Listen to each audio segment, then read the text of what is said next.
Salut les amis, on est le samedi 22 avril 2023.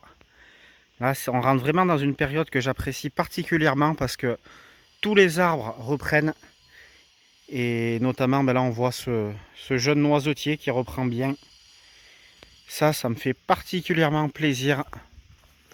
Ici, on voit un pommier.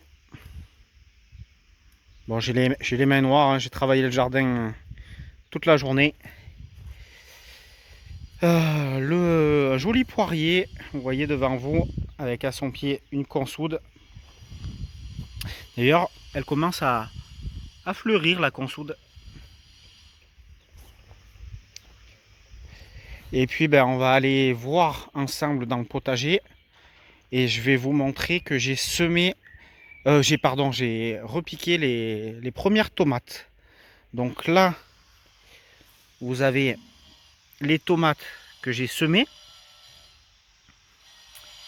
Donc les feuilles sont un peu jaunes. Je pense que ça vient du terreau.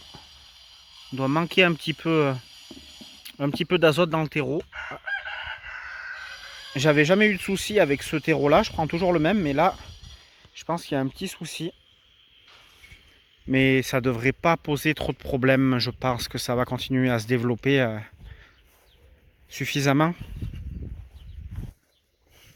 Voilà, là on a le cerisier qui commence à être un bel arbre. Et le prunier ici.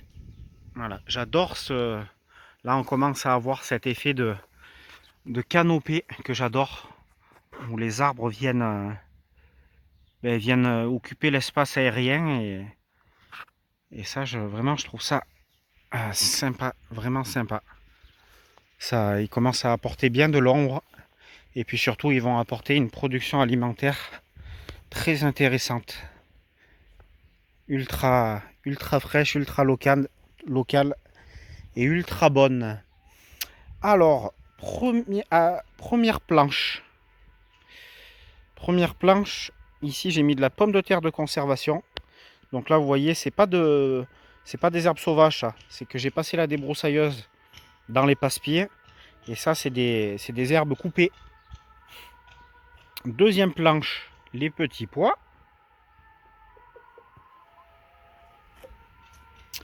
Ici, la planche n'est pas complète, mais on a un semis de poireaux qui sort bien. Mais alors, le visuel avec les herbes coupées, ça vous masque un peu la vue. Mais là, par exemple, vous voyez, tout ça, c'est du petit poireau qui sort. Voilà, différentes lignes de petits poireaux, un semis de poireaux. Et là-bas, un semis de radis. J'ai ramassé les premiers aujourd'hui.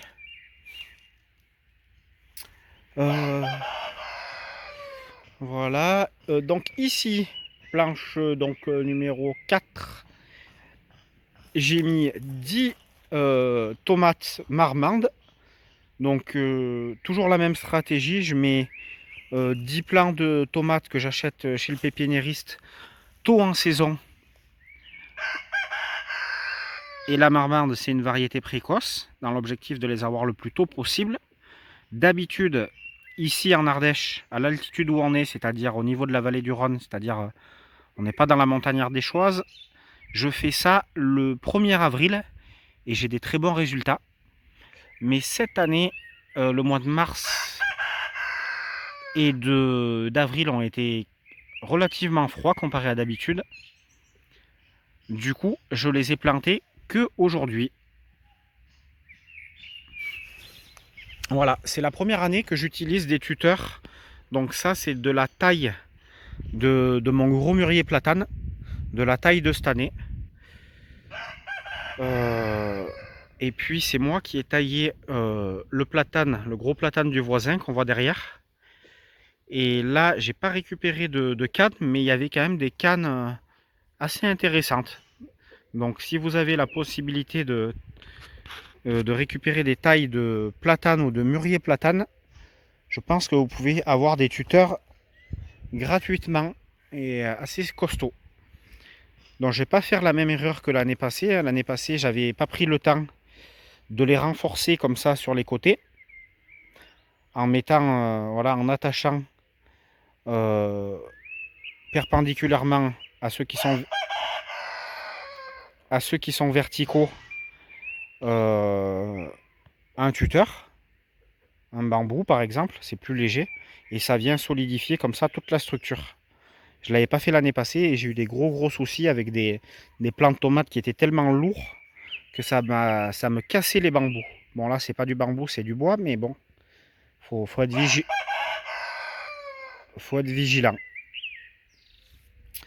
Et là, ça c'est du navet que j'ai pas ramassé et que tant qu'il est en fleurs et que je peux le faire, je vais le laisser pour les pollinisateurs qui viennent butiner.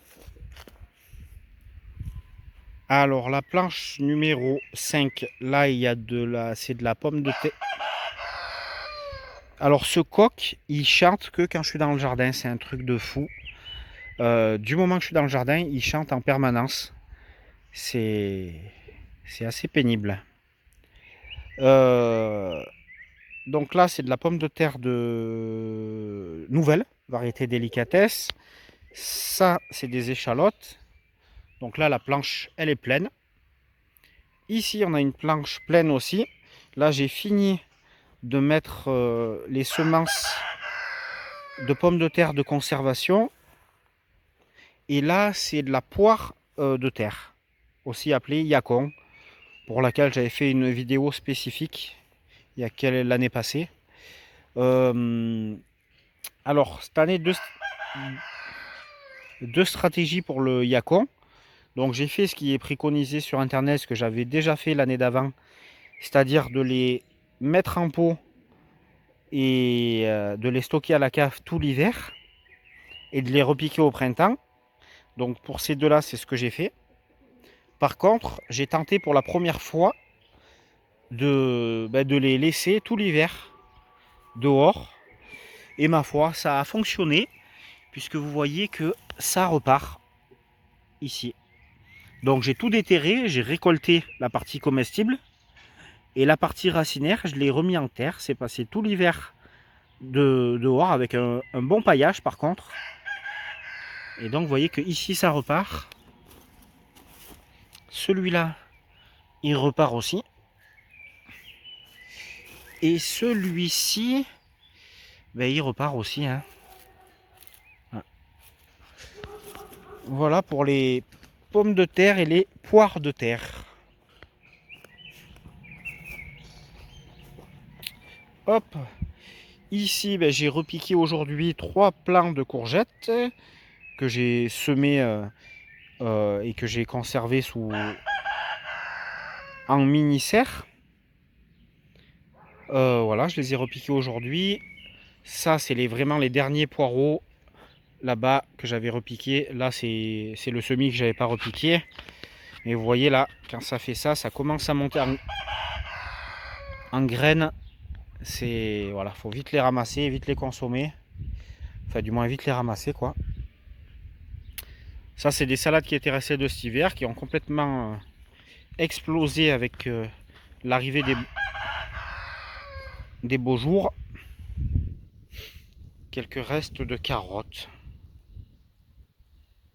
Voilà, et les poireaux. Donc là, vous voyez le paillage, hein, tout l'hiver, quand là, c'était que des poireaux. Au fur et à mesure que je ramasse les poireaux, je mets un gros paillage.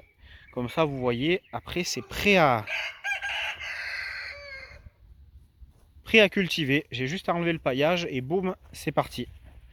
Alors que là, on voit qu'il y a une consoude qui sort du paillage. Une consoude que j'avais essayé d'enlever d'ici l'année passée, mais j'avais dû oublier un bout de racine et ça repart.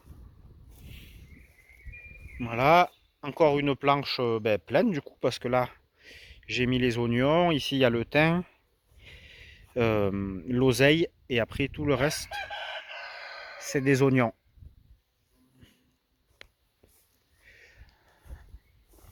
Hop. Et puis là, si on arrive sur la partie du potager où j'ai pas encore trop mis de choses, bien que là, il y a pas mal d'oignons. Au fond, il y a les pois gourmands. Et sinon, c'est à peu près tout. À part les blettes qui ont passé l'hiver dehors. J'en ai récolté hier. Et là, on voit que il y a encore pas mal à manger.